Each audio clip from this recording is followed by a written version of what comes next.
বিমাতীয় ভাইরা একজন চাকরকে সেখানে নিযুক্ত করে রাখলো। তারা তাকে বলল, তুমি দেখবে যদি কোনো পথিক ইউসুফকে কূপ থেকে উত্তোলন করে তাহলে সাথে সাথে সেই সংবাদ আমাদেরকে জানিয়ে দিবে।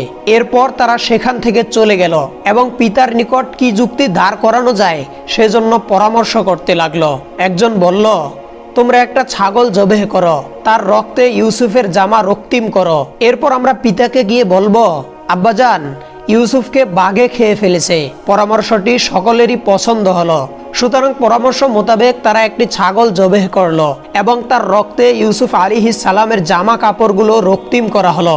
অতঃপর রক্তাক্ত জামা নিয়ে কৃত্রিম রোদন করতে করতে তারা তাদের পিতার নিকট গিয়ে বলল, আব্বাজান সর্বনাশ হয়ে গেছে। আমরা সকলে খেলাধুলা করছিলাম আর ইউসুফকে আমাদের জিনিসপত্রগুলি দেখার দায়িত্ব দিয়েছিলাম। খেলাধুলার কারণে আমরা ইউসুফের প্রতি সকলেই অমনোযোগী হয়ে পড়েছিলাম। খেলাধুলা শেষে আমরা এসে দেখলাম ইউসুফকে বাঘে আক্রমণ করে খেয়ে ফেলেছে। এই দেখুন তার রক্তাক্ত জামা। হযরত ইয়াকুব আলাইহিস সালাম পুত্রদের মুখে এই দুঃসংবাদ শুনে একেবারে অস্থির হয়ে পড়লেন। পৃথিবী তার কাছে অন্ধকার হয়ে আসতে লাগলো। তিনি চেতনা হারিয়ে ফেলবার উপক্রম হলেন। এরপর তিনি বহু কান্নাকাটি করে হযরত ইউসুফ আলাইহিস সালামের রক্তাক্ত জামা উল্টে পাল্টে দেখতে লাগলেন। তিনি আশ্চর্যান্বিত হয়ে দেখলেন যে ইউসুফ আলাইহিস সালামের জামার কোথাও এতটুকুও ছিঁড়ে ফাড়া নেই। এরপর তিনি পুত্রদেরকে প্রশ্ন করলেন, হে আমার পুত্ররা, ইউসুফকে কেমন বাঘে খেলো যেই বাঘটি আমার ইউসুফকে খেয়ে ফেললো, অথচ তার জামা এতটুকুও ছিঁড়ার প্রয়োজন হলো না? আমি তো ইউসুফের জামার কোথাও কোনো ছিঁড়ে ফাড়ার নিশানা দেখছি না, তাহলে কিভাবে বাঘ তাকে ভক্ষণ করলো? ইয়াকুব আলাইহিস সালামের মুখে এই প্রশ্ন শুনে তারা হতভম্ব হয়ে গেল। তারা ঠিক করতে পারছিল না যে এর সঠিক উত্তর তারা কি দিবে। এরপর তারা বলল, আব্বাজান আপনি আমাদের কথা বিশ্বাস করুন, আর যদি আপনি বিশ্বাস নাই করেন অবশ্যই আমরা এই ব্যাপারে আপনার কাছে উপযুক্ত প্রমাণ পেশ করব। আধ্যাত্মিক জ্ঞানের অধিকারী হযরত ইয়াকুব আলাইহিস সালাম অনুধাবন করতে সক্ষম হলেন যে ইউসুফ আলাইহিস সালাম বেঁচে আছেন, তবে কোন হালতে কোথায় বেঁচে আছেন সে ব্যাপারে তিনি নিশ্চিতভাবে জানতে পারলেন না। আর এ কারণে তিনি গভীরভাবে চিন্তাক্লিষ্ট হয়ে পড়লেন। এরপর তিনি পুত্রদেরকে বললেন, তোমরা নিজেদের প্রবৃত্তি অনুসারে যা বলছো সে ব্যাপারে আমি আমার আল্লাহর কাছে সাহায্য প্রার্থনা করছি এবং তারই উপর নির্ভর করে ধৈর্য ধারণ করছি। এখন তোমরা আমার সামনে থেকে দূর হয়ে যাও এবং আমাকে একা থাকতে দাও। পিতার এরূপ কথা শুনে তারা খুবই দুশ্চিন্তাগ্রস্ত হয়ে পড়ল। এরপর সবাই জঙ্গলের দিকে রওনা করলো। হযরত ইয়াকুব আলাইহিস সালামের প্রত্যেকটি ছেলেই দৈহিক দিক থেকে খুবই পরাক্রমশালী ছিল। ছোটবেলা থেকেই তারা শারীরিক ব্যায়ামে অভ্যস্ত ছিল এবং তারা ভালো ভালো খাবার খেত। বিধায় তারা সকলেই ছিল খুবই শক্তিশালী ও সাহসী। ছোটখাটো বাঘ শিকার করা তাদের কাছে কোনো ব্যাপারই ছিল না। তাই তারা একটি সিদ্ধান্ত নিল যে একটি বাঘ ধরে তারা পিতার নিকট গিয়ে হাজির করবে। সেই উদ্দেশ্যে তারা একটি জঙ্গলে গিয়ে পৌঁছালো।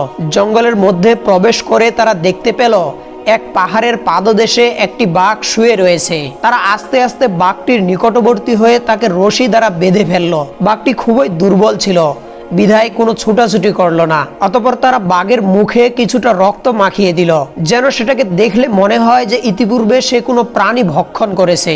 এরপর তারা বাঘটিকে হযরত ইয়াকুব আলাইহিস সালামের সামনে এনে হাজির করলো এবং বলল, আব্বাজান এই যে বাঘটি দেখছেন এটি ইউসুফকে ভক্ষণ করেছে। বিশ্বাস না হলে দেখুন, এখনো তার মুখে রক্ত লেগে রয়েছে। হযরত ইয়াকুব আলাইহিস সালাম বাঘটির হাত পায়ের বাঁধন খুলে দিতে বললেন। তারা বাঘটির হাত পায়ের বাঁধন খুলে দিল। এরপর বাঘটি শান্তশিষ্ট হয়ে বসল। এরপর হযরত ইয়াকুব আলাইহিস সালাম বাঘটিকে লক্ষ্য করে বললেন, হে বনের বাঘ, আমি আল্লাহর নবী ইয়াকুব, আমি আল্লাহর কসম দিয়ে তোকে জিজ্ঞাসা করছি, তুই কি আমার প্রাণের প্রিয় সন্তান ইউসুফকে বধ করেছিস? আল্লাহ তাআলার হুকুমে বাঘের জবান খুলে গেল এবং শান্তভাবে বাঘটি জবাব দিল, হে আল্লাহর নবী, নবীদের রক্ত মাংস আমাদের জন্য হারাম। মানুষ হারাম খায়, মিথ্যা কথা বলে, আল্লাহ তাআলার আদেশ লঙ্ঘন করে, কিন্তু আমরা বনের পশুরা কোনোদিন হারাম খায় না, মিথ্যা কথা বলি না, আল্লাহর আদেশ লঙ্ঘন করি না। হে আল্লাহর নবী, আমি আল্লাহর কসম করে বলছি, আমি আপনার সন্তান ইউসুফকে বধ করিনি এবং তার রক্ত মাংসও ভক্ষণ করিনি। আমি আজ কয়েকদিন যাবৎ খুব পেরেশানির মধ্যে দিয়ে দিন কাটাচ্ছিলাম, কারণ আমার এক ভাই কিছুদিন পূর্বে নিখোঁজ হয়েছে। আমি তার খোঁজে সকল বন জঙ্গল পাহাড় পর্বত তন্ন তন্ন করে বেড়াচ্ছি। বিগত 3 দিন যাবৎ কোনো খাদ্য খাবার আমি খেতে পারিনি। খুবই দুর্বল ও ক্লান্ত অবস্থায় এক পাহাড়ের পাদদেশে আমি ঘুমিয়েছিলাম। এমন সময় আপনার ছেলেরা আমাকে এসে ধরে ফেলল, এমনকি পথিমধ্যে একটি ছাগল জবেহ করে তার রক্ত আমার মুখে লাগিয়ে দিল। হে আল্লাহর নবী, এখন আপনার যা মর্জি তাই করুন, তাতে আমার কোনো আপত্তি নেই। হযরত ইয়াকুব আলাইহিস সালাম বাঘের মুখের জবানবন্দি শুনে তাকে ভালো খাবার খেতে দিলেন এবং বললেন, হে বনের বাঘ, তুমি তোমার আবাসস্থলে চলে যাও। অতঃপর ছেলেদেরকে লক্ষ্য করে তিনি বললেন, তোমরা তোমাদের উদ্দেশ্য সফল করেছ, আর আমার জন্য থাকলো ধৈর্য ধরার ভাগ্য। আমি ইউসুফকে আল্লাহ তাআলার জিম্মায় রেখে দিলাম, আর আমি নিজের জন্য আল্লাহর নিকট ধৈর্য ধারণ করার শক্তি কামনা করছি। এই বলে তিনি ছেলেদেরকে চলে যেতে বললেন। হযরত ইউসুফ আলাইহিস সালাম কূপের মধ্যে 3 দিন অবস্থান করেন বলে জানা যায়। তিনি উক্ত কূপে বসে আল্লাহ রাব্বুল আলামিনের জিকিরে মশগুল ছিলেন। হযরত জিবরাইল আলাইহিস সালাম তার জন্য সময় মতো খাবার পরিবেশন করতেন এবং তাকে সান্ত্বনা প্রদান করতেন। হযরত জিবরাইল আলাইহিস সালাম তাকে বললেন, হে আল্লাহ তাআলার